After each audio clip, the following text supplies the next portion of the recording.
امام بصیری رحمۃ اللہ تعالیٰ علیہ نے قصیدہ لکھا، اپنا کلام لکھا، اور اس قصیدے میں اللہ تبارک و تعالیٰ کے محبوب صلی اللہ تعالیٰ علیہ وآلہ وسلم کی شان کو بیان کیا، آپ کے کمالات کو بیان کیا، آپ کے اوصاف کو بیان کیا، آپ کی شانوں کو بیان کیا۔ جب امام بصیری رحمۃ اللہ تعالیٰ علیہ نے اپنا یہ قصیدہ لکھا تو اللہ کے محبوب صلی اللہ تعالیٰ علیہ وآلہ وسلم کی رحمت جوش میں آ گئی۔ اللہ کے محبوب خود امام بصیری کے گھر تشریف لے آئے۔ ہاں قد جاءکم، امام بصیری کے گھر تشریف لے آئے، اور جب تشریف لائے امام بصیری فرماتے ہیں کہ اللہ کے محبوب صلی اللہ تعالیٰ علیہ وآلہ وسلم نے میرے جسم پر اپنا دست انور رکھا۔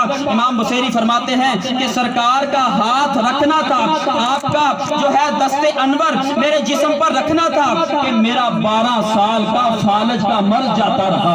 امام بصیری رحمۃ اللہ تعالیٰ علیہ فرماتے ہیں کہ اللہ کے محبوب صلی اللہ تعالیٰ علیہ وآلہ وسلم نے مجھے چادر عطا کی، خواب کے اندر چادر عطا کی، اور اسی وجہ سے اس قصیدے کو قصیدہ بردہ یعنی چادر والا قصیدہ کہا جاتا ہے۔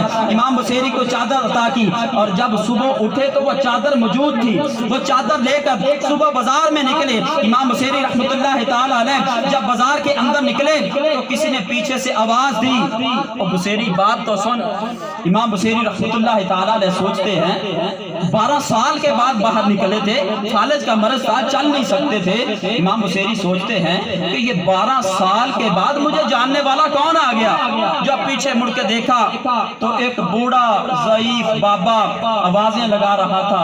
اور بصیری بات تو سن، امام بصیری پیچھے مڑے اور پوچھتے ہیں بابا کیا بات ہے؟ وہ بابا کہتا ہے بصیری رات جو تو نے قصیدہ لکھا ہے وہ قصیدہ تو سنا دے۔ امام بصیری فرماتے ہیں کہ بابا تجھے کیسے پتا چلا کہ رات میں نے قصیدہ لکھا ہے؟ میں تو تنہا بند اپنے کمرے میں تھا، تنے تنہا تھا، میں نے قصیدہ لکھا۔ اے بابا تجھے کیسے پتا چل گیا میں نے قصیدہ لکھا ہے؟ وہ بابا کہتا ہے بصیری دراصل بات یہ ہے کہ جب حاکم اپنے علاقوں کی طرف چلتا ہے، جب بادشاہ اپنے علاقوں کی طرف چلتا ہے تو جو اس کے خاص وزراء ہوتے ہیں، جو اس کے خاص بندے ہوتے ہیں، ان کو پہلے اطلاع دے دی جاتی ہے کہ حاکم آ رہا ہے، بادشاہ آ رہا ہے۔ اے بصیری رات جب تیری حویلی پر کرم ہوا تو اس علاقے کے جتنے بابے تھے، جتنے مجذوب تھے، سارے تیری گلی کے اندر اپنی جھولیاں پھیلا کر بیٹھے ہوئے تھے۔ سرکار ادھر بھی کرم کی نظر کرتے چلے جائیں، سرکار ادھر بھی کرم کی نظر کرتے چلے جائیں۔